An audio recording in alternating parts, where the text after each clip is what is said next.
अस्सलाम वालेकुम student.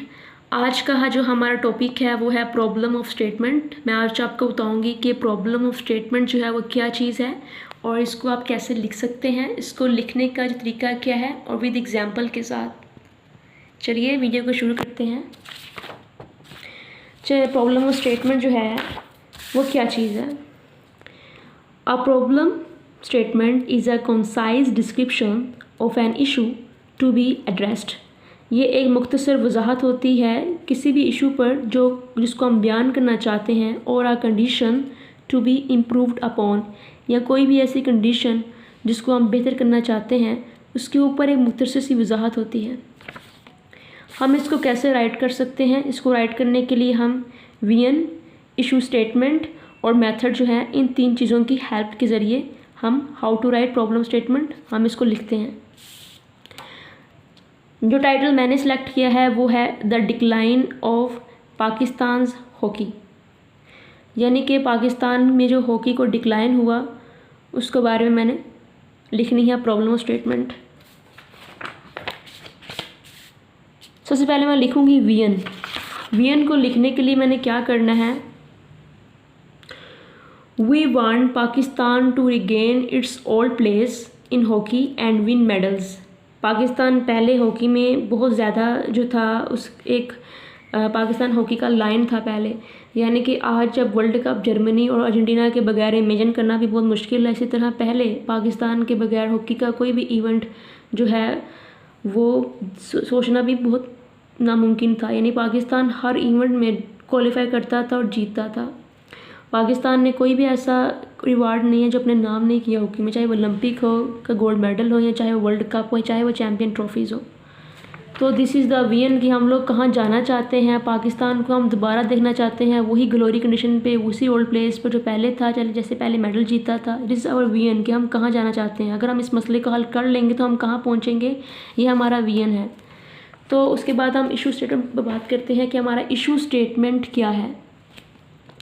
Today many reasons that contribute toward the decline hockey.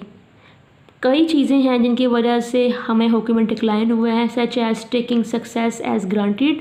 हमने success, कामयाबी को कोई अहमियत नहीं दी, हमने कहा कोई बात नहीं, जीते तो क्या हो गया, हमने इस चीज़ को कदर नहीं की हमने। लैक ऑफ प्लानिंग, हमारी कोई प्लानिंग ही नहीं थी कि आगे ओलंपिक आने वाला है, हमने टीम तैयार करनी है, उसको ट्रेनिंग करवानी है। And support from the government, और गवर्नमेंट ने भी किसी किस्म का सपोर्ट नहीं किया हॉकी को कि उसकी कंडीशन कैसे होती जा रही है, उसको क्या क्या फाइनेंशियल सपोर्ट की ज़रूरत है। पूरे मुल्क में पूरे लाहौर में सिर्फ 3-4 हॉकी स्टेडियम है। No scientific coaching at all, हमारे पास कोई साइंटिफिक कोचिंग ही नहीं है, वही ओल्ड कोचिंग जो है वो नई मॉडर्न हॉकी पर अप्लाई की जा रही है। If you ignore there this problem then in future we will be completely destroyed. अगर हम चीज़ों को इग्नोर कर देंगे आज, तो फ्यूचर में तो हम कम्प्लीटली तबाह हो जाएंगे। तो this is the issue statement. मैंने बताया है कि टुडे क्या रीज़न है जिसकी वजह से हॉकी का ये हाल है। फिर मैंने बताया कि अगर हम इसको इग्नोर कर देंगे तो फिर क्या क्या प्रॉब्लम का सामना करना पड़ेगा और फिर क्या होगा, ये मैंने इशू स्टेटमेंट बताया है। अब हम बात कर लेते हैं मेथड्स के बारे में। वो कौन से मेथड हैं जिसके ज़रिए से हम अपना वीएन हासिल कर सकते हैं।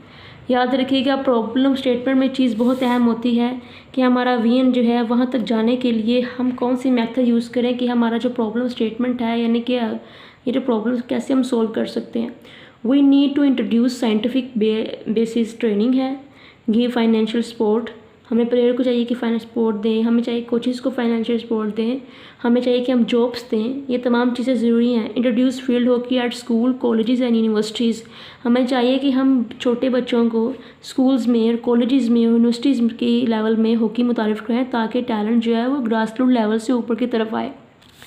तो ये मैंने बताया आपको कैसे आप लिख सकते हैं प्रॉब्लम स्टेटमेंट। पहले वीएन बताएंगे, ज़रूरी नहीं कि आपने ये वीएन लिखना है। मैंने आपको फॉर एग्जांपल बताया है कि ये वीएन है और ये इशू स्टेटमेंट है और ये मेथड है। आप इस तरह जो है लिखते हैं problem statement.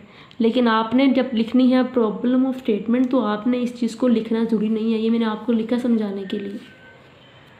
Thank you so much. I hope अगर आपको कोई भी मसला है या आपको कोई भी चीज़ समझ नहीं आई तो आप मुझे कमेंट कीजिए। Thank you.